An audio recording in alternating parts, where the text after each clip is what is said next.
You got a cell here, okay? And so now we're going to design a cell that has superpowers that can solve a problem. And what problem are we going to solve? This time, we've got an oil spill, okay? So we've got an oil spill in the ocean. And so now, can you design a super bacterium that can solve this problem? So you got some ideas there of what things you might be able to use.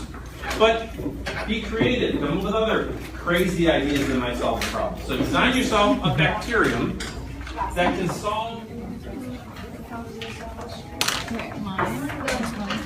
Water. I would be like water. It's not oil. Remember, like the thing we did this morning though, with like the sand and stuff. Yeah. See that build it in the purple.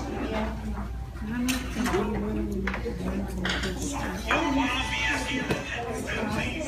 Okay, so Matilda.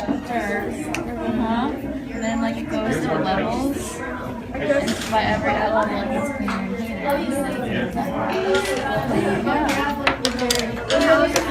and cleaner. Oh, mine, I made my own.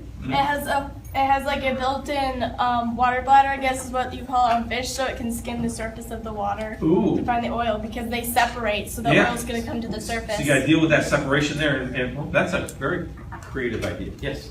Okay. Nice. So are these to kind of separate all the parts there, so all the different parts are in different parts of the cell? Is that what you're doing? Yeah, very, very cool. So anything special that we're missing here? So you got the oil receptor, the oil sensor, and the oil processor. So something that eats the oil. That's really important because once we get it in, then we have to find something. Put these bacteria in to solve a problem, but then you don't want the bacteria to take over and kill everything, so you want them to maybe die off after a period of time. So that's a really important concept. So now you're kind of getting an idea of how synthetic biology works. We've got this problem, clean up an oil spill, but different groups might have slightly different approaches where their priorities might be. But then there are also things we have to think about from an ethics perspective. Okay?